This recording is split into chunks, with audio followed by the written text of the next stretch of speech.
Episode 1, Suicide. We start off the series with the main character being proposed to by a guy. We don't know who that is yet, but we'll find out. I kind of want to do a video on proposal culture in Japan and dating in Japan because it's a lot different in America. But for this, we're just going to say that basically you just ask a person to date you. That's kind of the gist of like proposal. So she starts to narrate that she's never been so happy in her life, and we see a scene of Ayumi with her family. Right after that, we see a chubby girl biting her nails and going up the stairs, which is dark and kind of like it contrasts very much with Ayumi's happiness, where it's really dark and sad and like you see something bad's about to happen. Ayumi's classmate Senko calls her and says that she is about to unalive herself, and we don't know why. And so Ayumi, being the nice person that she is, tries to stop her. She even says, "I'll go up there, I'll calm you down, like just give me a second, I will help." But obviously before she can even get up there, Senko jumps, and we see her jump. And it's pretty fucking scary, if you ask me. It's really intense. It brings a point I think is a really impactful part of the episode, honestly. Like, she fainted, she gets up, and everything feels heavy. And then she looks in the mirror, and she is no longer Ayumi. She isn't. She is now Senko, which is very, very traumatizing. Talk about consent. She didn't get any, obviously. So she's looking and she's like, what the hell is going on? And I mean, I feel like anyone in that position would think the same thing. Like, how the hell did I get here? So Senko's mom comes to pick her up, and they go to the house, and the house is a mess. And we find out that she is neglected. Her mom hates her.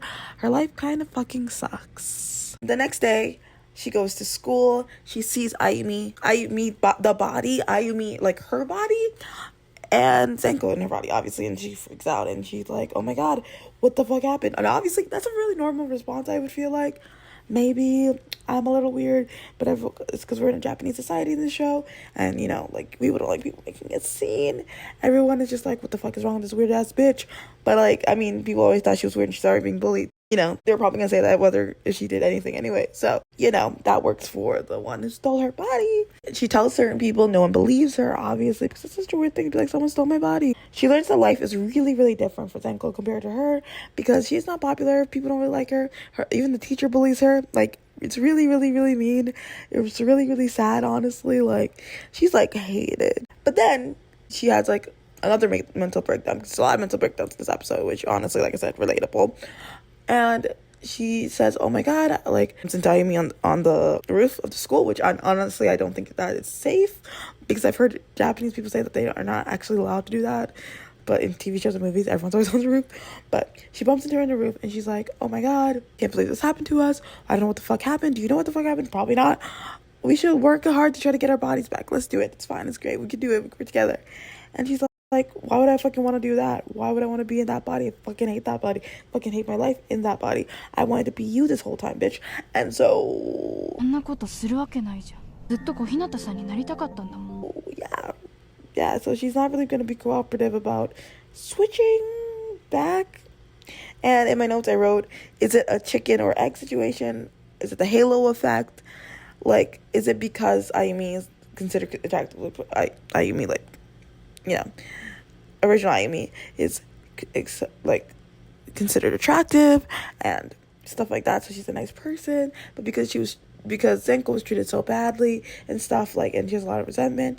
And is it like, you know, like, some people will be like, oh, she's ugly because she was fat, and she was fat and ugly. The fat ugliness made her insides ugly, but was it the way that society treated her that made her ugly? Just wondering. You know, like, let's speculate. Let's think about that, you know? One person does find out that Ayumi is in Senko's body, which is Kakeru. And it's because for one of, like, the school, Ayumi is drawing a little yo. She's like, that looks so bad. And he's like, I have a crush on her drawings. And he's like, wait, maybe I'm going crazy. Like, eventually he runs into the classroom, he goes through all her shit, and he tries to find her handwriting to see if it matches. And it does. And it's her handwriting. Senko gets Ayumi's friends to bully her, which I feel like is such a self-hate thing, because that was her, like, a day ago, but whatever. That scene really hurt me. It kind of broke me in the inside. Also, the scene where Kaga admits to Ayumi that he knows that it's her, that's so cute. So cute. Such a cute end to the episode. I know technically this isn't the end of the episode because it's like cliffhanger stuff, But for compartmentalizing, I'm just say this is the end of the episode.